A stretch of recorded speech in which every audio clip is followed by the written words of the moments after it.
খ্যাতিমান উদ্যোক্তা ক্যামেরন জন্ম কানাডায়। মাত্র 16 বছর বয়সে তিনি প্রথম ব্যবসা শুরু করেন। বিভিন্ন দেশে নতুন উদ্যোক্তাদের তিনি প্রশিক্ষণ দিয়ে থাকেন। 2010 সালের মার্চ মাসে কানাডার এডমন্টে টিইডির একটি অনুষ্ঠানে তিনি একটি বক্তব্য দেন। উক্ত বক্তব্যটি হুবহু আমি এই ভিডিওতে তুলে ধরছি। এখানে উপস্থিত যারা আছেন তাদের মধ্যে নিঃসন্দেহে আমি সবচেয়ে মাথামোটা একজন মানুষ।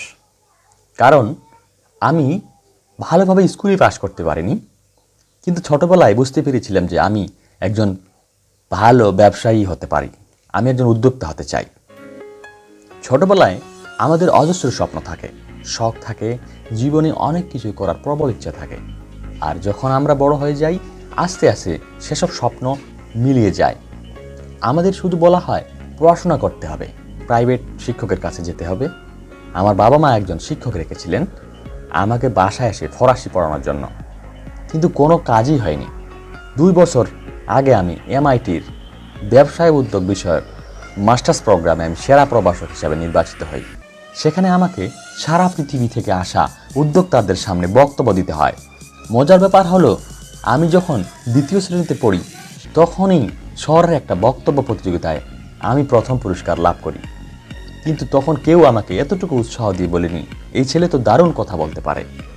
হয়তো পড়াশোনায় তেমন মনোযোগী নই, কিন্তু মানুষকে চমৎকারভাবে উদ্বুদ্ধ করতে পেরেছিলাম।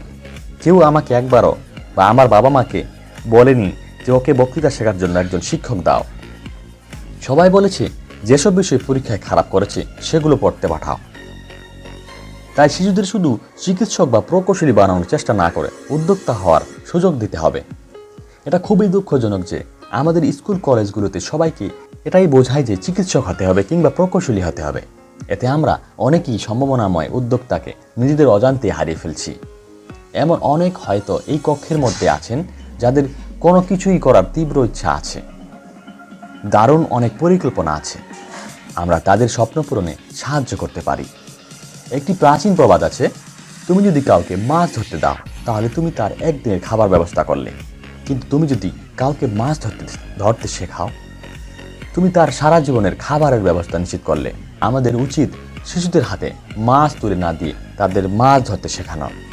আমরা যদি উদ্যোক্তা হওয়াকে একটি সম্ভাবনাময় জীবিকা হিসেবে মেনে নিয়ে ছেলে মেয়েদের উদ্যোক্তা হতে উৎসাহ আর সহায়তা দেই, তাহলে সরকারকে আর কখনোই বেকার সমস্যা নিয়ে চিন্তা করতে হবে না।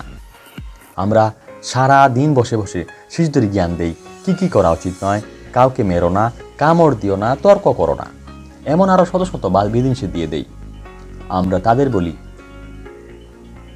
সবচেয়ে ভালো চাকরিটি পেতে হবে। স্কুলের শিক্ষক বলেন চিকিৎসক বা প্রকৌশলী হতে না পারলে জীবনে বা করলামটা কি, জীবনে হলোটা কি। টেলিভিশন আর পত্রিকা তাদের মাথায় ঢুকে দেয় একবার মডেল বা নায়ক গায়িকা হতে পারলে তোমাদের আর কে পায়। আমাদের MBA প্রোগ্রামে কখনো উদ্যোক্তা হতে শেখায় না। সেখানে শুধু শেখানো হয় কিভাবে বড় বড় কোম্পানির চাকরি করতে হবে। কিন্তু কেউ একবার কোনোদিন ভেবে দেখেছ এসব বড় বড় কোম্পানি তৈরি করছে কারা? তারা সংখ্যায় হাতে গোনা কয়েকজন মানুষ মাত্র, তারা উদ্যোক্তা। আর এদিকে আমরা কেবলই তোতা পাখির মতো শিখিয়ে যাচ্ছি উদ্ভট কিছু করার চেষ্টা করো না, সবাই যা করে সেটাই করো, ভালো ছাত্র হও, মনোযোগী হও, আরও আন্তরিক হও। আমি বলবো শিশুদের ঘুমানোর সময় প্রতিদিন গল্প না শুনিয়ে সপ্তাহে 3 দিন অন্তত তাদের গল্প বলতে দেওয়া উচিত। তাদের জামা কাপড়, খেলনা কিংবা কম্পিউটার নিয়ে কিছু বলতে দিতে হবে তাদের। সে কি বলে, সে কি গল্প বানায় সেটাই আমাদের জানার বিষয়। আমার সন্তান আমি এমনটাই প্রায় করাই, এতে তাদের সৃজনশীল হতে শেখে, নিজেদের মতো করে বলতে শিখে।